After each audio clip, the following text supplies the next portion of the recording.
Shalom. Kekasih Tuhan sekalian, salam damai sejahtera buat kita. Hari ini kita berlayar ke Pulau Alor. Ya, nuansa Alor terasa sekali. Tadi ada nyanyian dalam bahasa Pura yang pantar yang saya bilang ini dia huruf dong, huruf mati semua ini. Kita baca saja susah. Ya, tapi luar biasa, Alor begitu kaya dengan keanekaragaman. Saudara-saudaraku yang kekasih, kepada kita diperhadapkan Mazmur 1, sering disebut sebagai Mazmur pintu gerbang. Ya, mengawali 150 Mazmur, Daud memberikan kepada kita dua pilihan. Ya. Jadi Mazmur 1 ini seperti pintu gerbang, yang mana sebelum masuk ke dalam Mazmur itu, Daud langsung mengawalinya dengan memberikan kepada kita dua pilihan. Jalan orang benar dan jalan orang fasik. Ia mengawali dengan mengatakan berbahagialah. Kata berbahagia yang dipakai di sini berasal dari bahasa Ibrani Aser, yang berarti bukan sekedar perasaan senang, tetapi berbahagia yang dimaksudkan di sini adalah berhubungan dengan rasa syukur atas kasih karunia Allah. Satu perasaan syukur, ya, jadi bukan sekedar senang, tapi sebuah ucapan syukur, sebuah perasaan yang datang dari hati yang paling dalam. Syukur atas berkat Allah. Syukur atas beberapa hal yang tidak dijalani oleh orang-orang yang dikasihi Allah. Ada 3 hal yang menjadikan orang bersyukur. Yang pertama, bersyukur bahwa tidak mengikuti nasihat orang fasik. Jadi seringkali ya, kalau kita ada soal dan kita coba-coba saja menuliskan satu kalimat pendek yang memberikan, kan kalau di FB bilang apa perasaanmu, apa yang ada di pikiranmu, ya, itu godaan sebenarnya. Jadi ketika kita menuliskan apa yang ada dalam pikiran kita, dalam tautan kita, dalam status kita, mari kita lihat bagaimana orang berkomentar. Ada komentar yang mengajak dan memberi dorongan positif kepada kita, tetapi ada juga nasihat dan pernyataan-pernyataan yang seakan-akan mendorong kita masuk lebih jauh pada kehidupan yang lebih sulit. Dan firman Tuhan mengatakan kepada kita, kita akan merasakan rasa syukur, kita akan merasakan kebahagiaan ketika kita tidak mengikuti nasihat orang fasik. Itu pertama. Yang kedua, kita akan berbahagia ketika kita tidak berdiri di jalan orang berdosa. Kita tidak ada dalam kumpulan mereka. Kita tidak duduk sama-sama dengan mereka. Dan kita tidak ada dalam kumpulan pencemooh. Satu kondisi yang diawali dari omong-omong, kemudian sama-sama, pada akhirnya menjadi komunitas.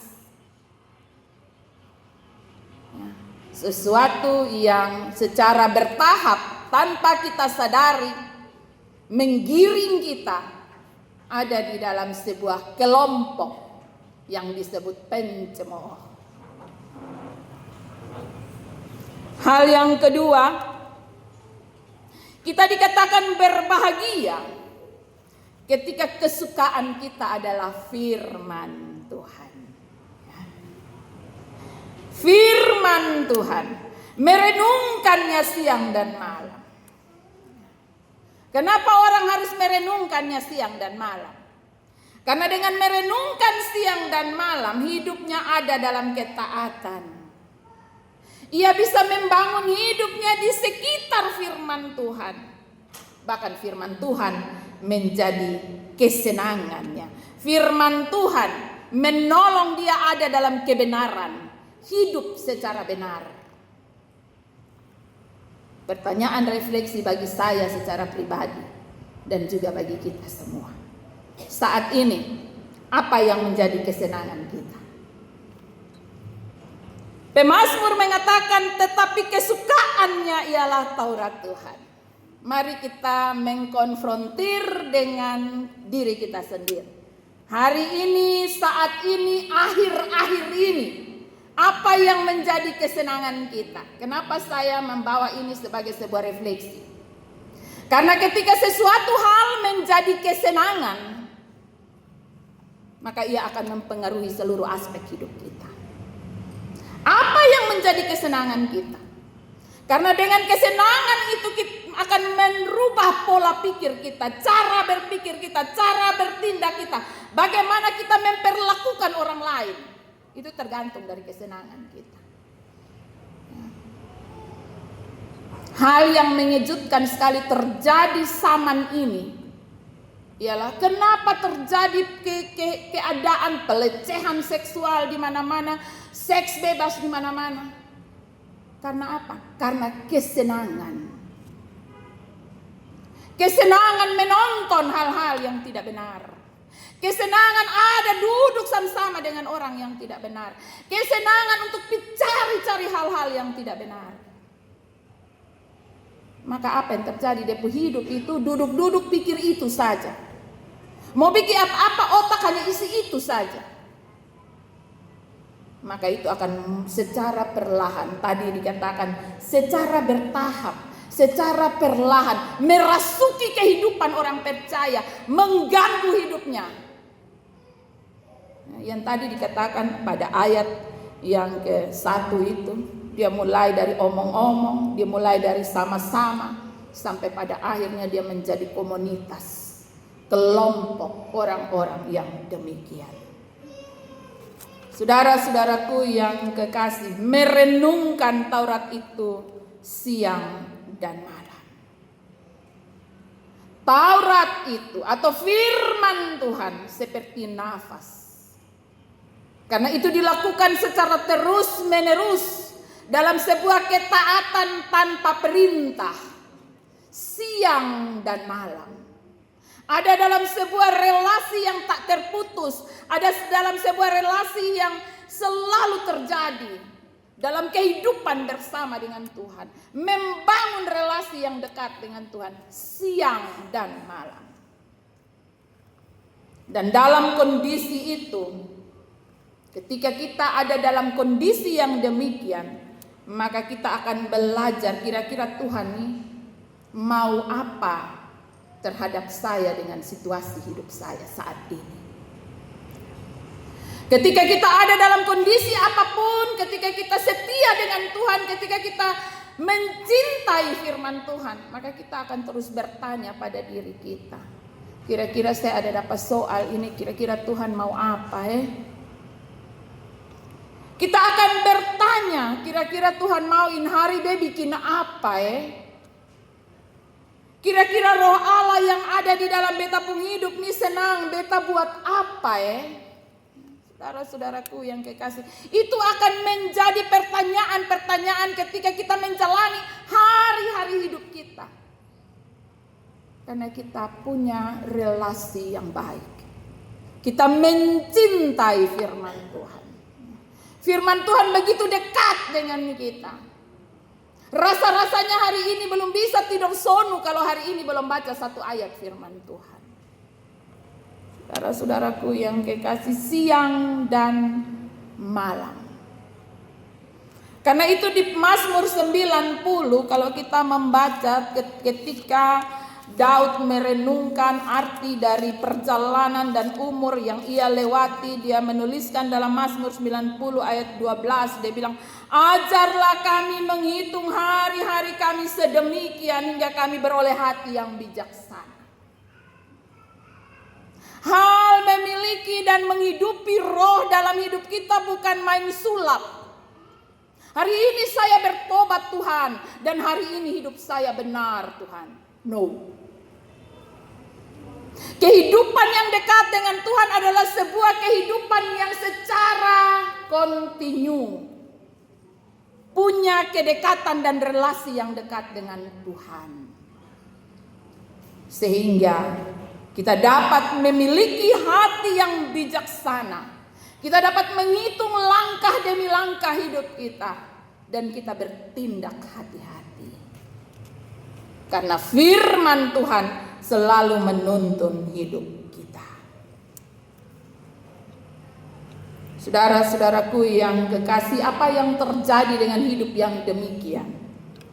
Ayat ketiga mengatakan seperti pohon yang ditanam di tepi aliran air.